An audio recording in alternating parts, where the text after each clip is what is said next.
Steve, it's Jon and Jarrett. Thanks for dropping by this morning. It's a pleasure to be with you.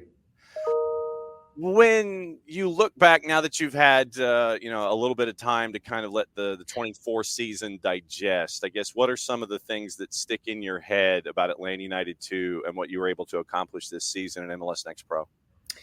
I think when you look back on a season as a competitor, and I'll address this one first, and you don't win the trophy at the end of the season, you're always a little bit disappointed.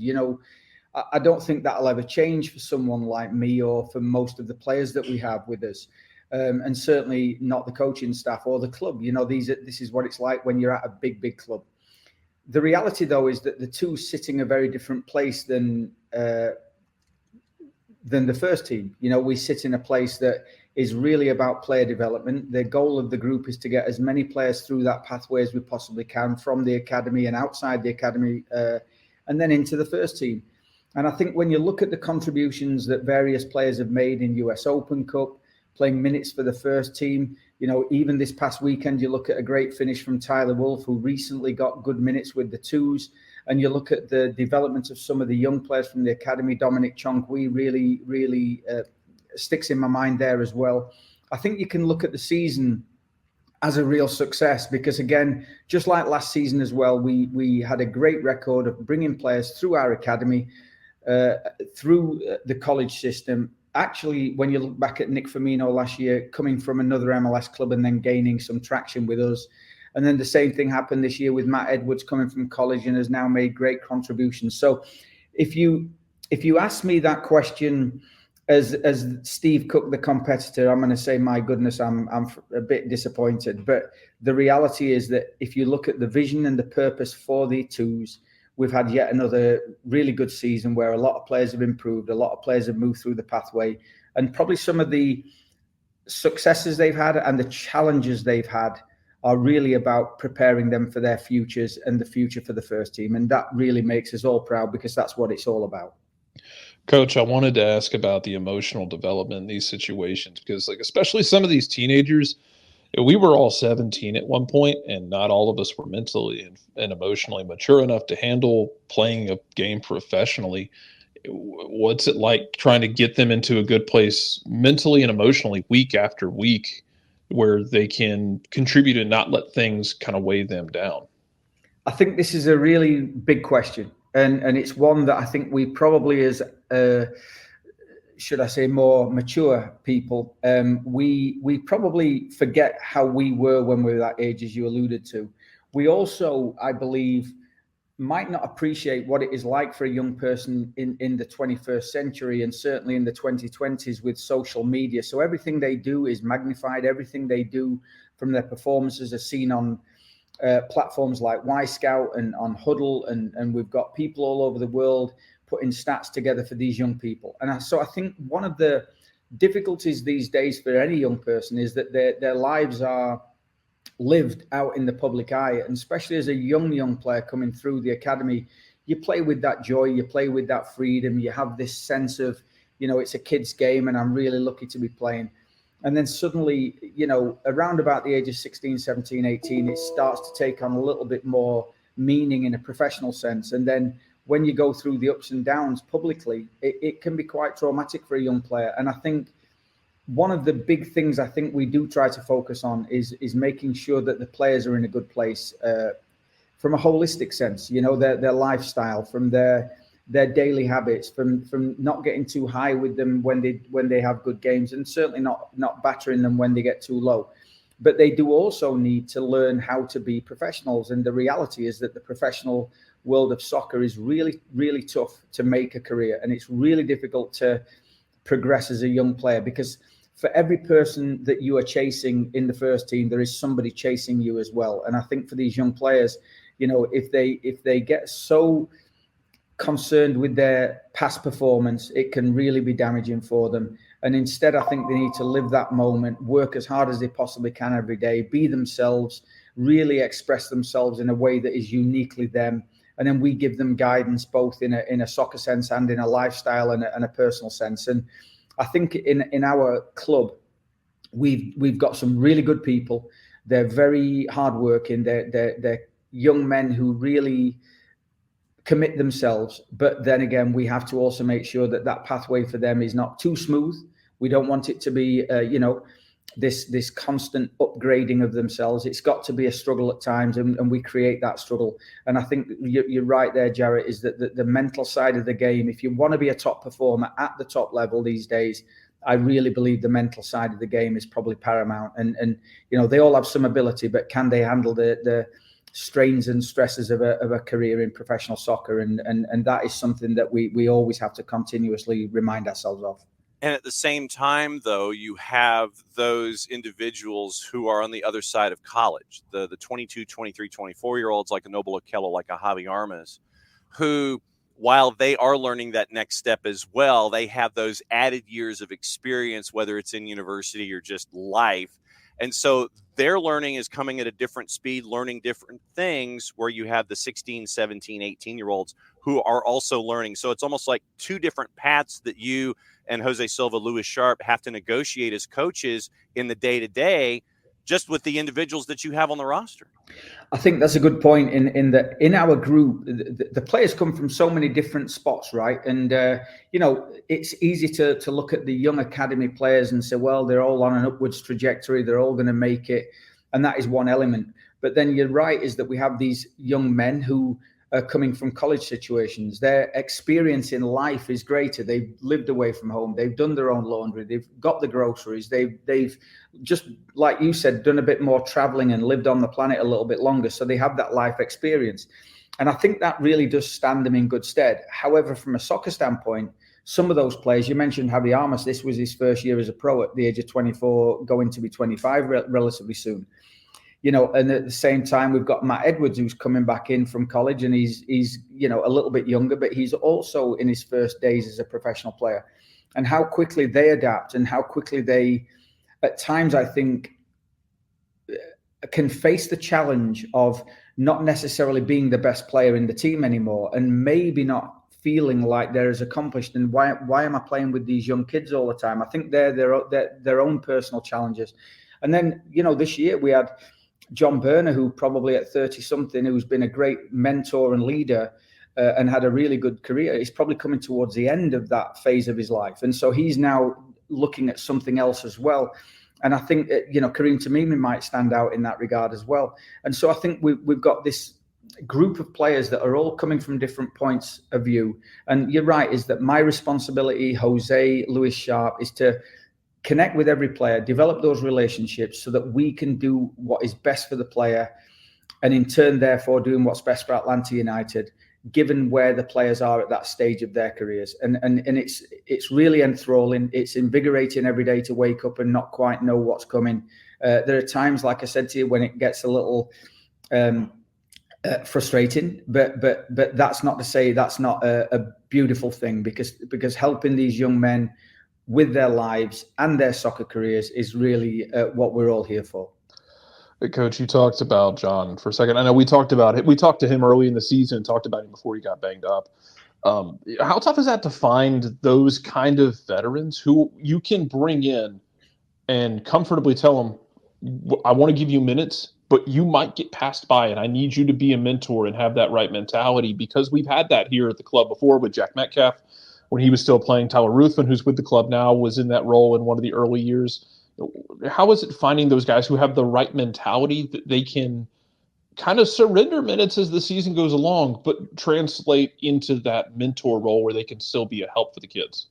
Yeah, the answer is it's really hard because they have to be very good performers, and they have to also have the mentality that means their performance at times has to take a back seat to some of the younger, more developmental players. And I think they're all competitors, otherwise they wouldn't be at the level they're competing at.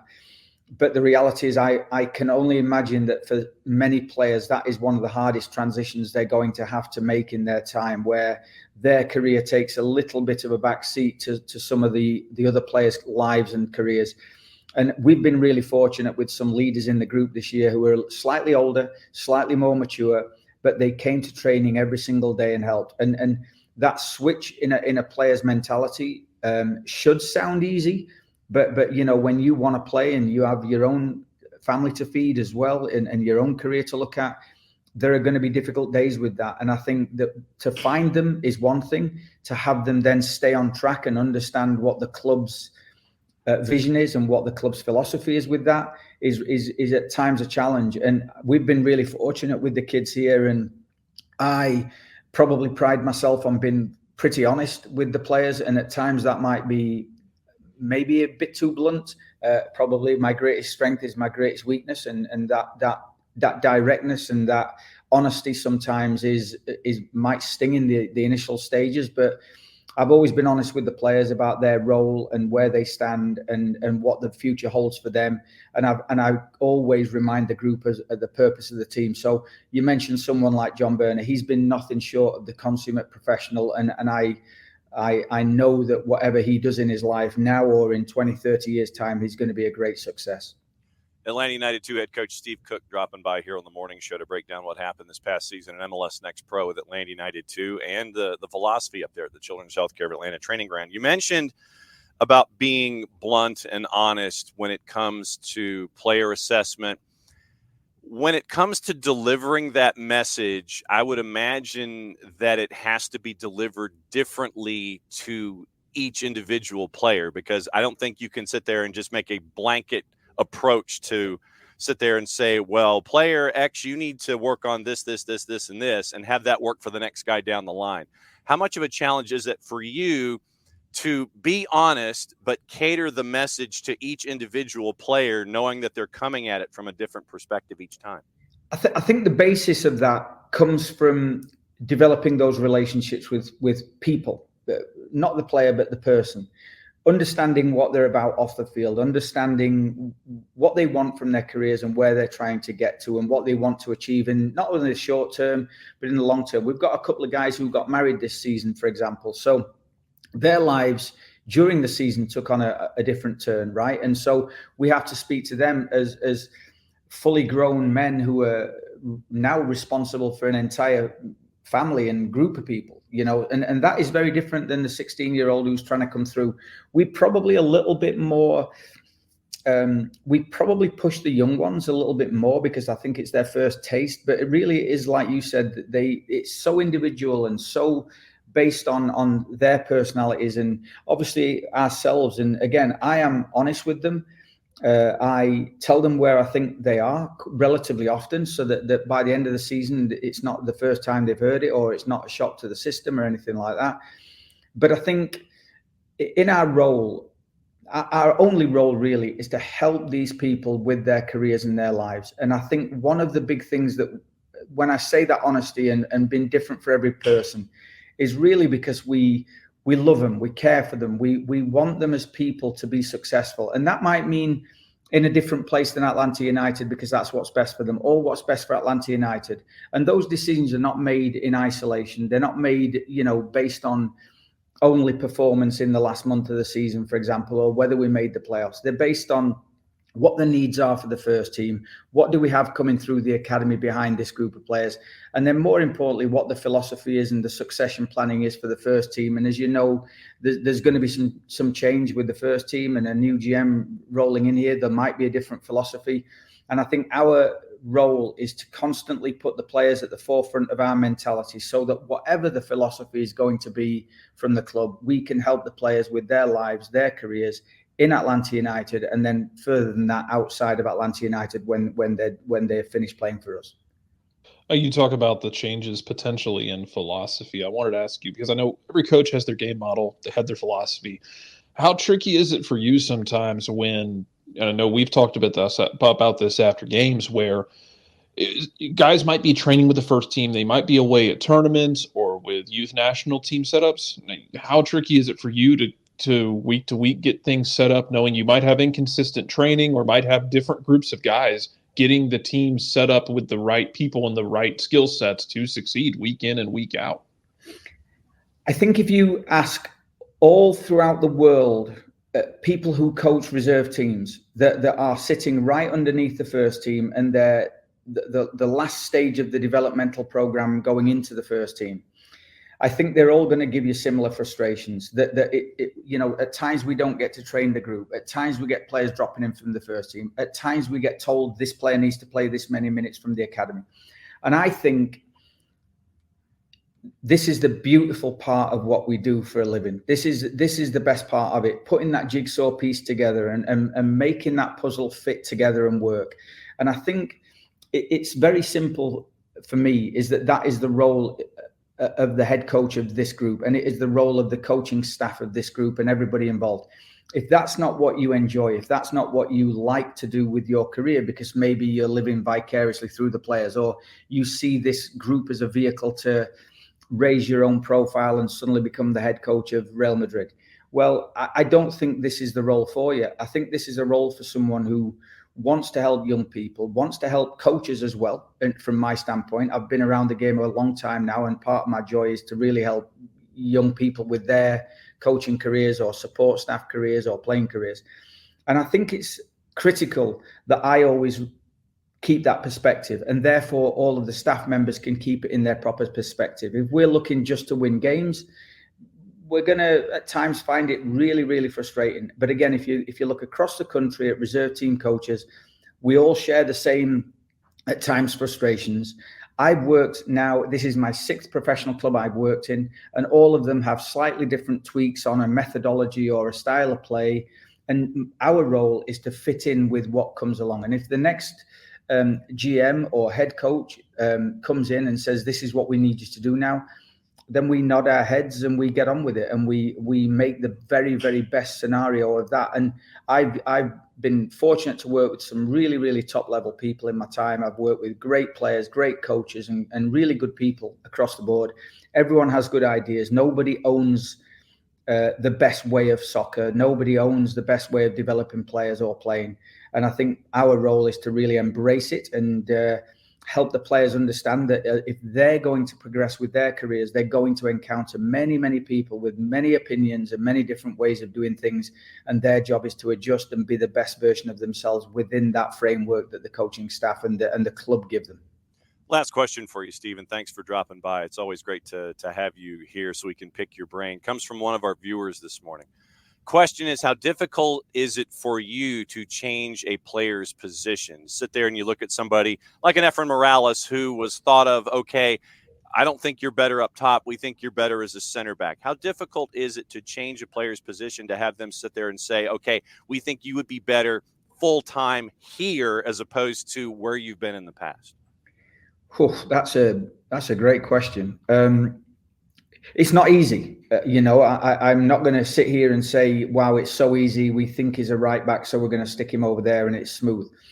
I think all of the players that are with us because we see something in them as players, regardless of position, right? You've got to be able to do certain things well to even become a good academy player, never mind a professional player. So you've got to be able to receive and pass a ball. You've got to be able to defend 1v1 a little bit. You've got to be able to understand the game to some degree to just get to this point. However, one of our key roles is to see players, look at their best attributes, look at their strengths, and at times super strengths, and then put them in a position that they are able to succeed in. Put them in a position that they're able to use their strengths as often as they possibly can and really excel in the game, because that is our role, to help them with their lives. At times that means moving positions, and at times that means uncomfortable conversations about, hey, we're going to put you at centre back today, give it a go. And you see the fear and the glazed look over their eyes, because it's almost like a different game entirely. And then not being too harsh with them during that learning process and that adapting process, making sure that they're supported. And when they make mistakes, keep playing them and keep pushing them on. And then ultimately it's up to the player. If the player plays well, regardless of position, they will find a home. Again, if we play 4 at the back or 3 at the back or 5 at the back, can you fit into a system because you're a good player? And that is our huge responsibility. And in answer to the question, it's not an easy task to move positions for a player. Certainly it isn't easy for the player. For me, it is about more looking at the player, seeing their best attributes and helping that player use them as often as they possibly can, not only to help themselves, but to help the team as well. Steve, as always, you've got an open door policy here on the morning show and with everything that we do here at SDH. You want to get something off your chest? You want to sit there and say, well, I've got something I need to talk about. You've got an open door, my friend. It's great to see you. I do appreciate it. And thanks for everything you do for us as well. It really is very much appreciated by everybody.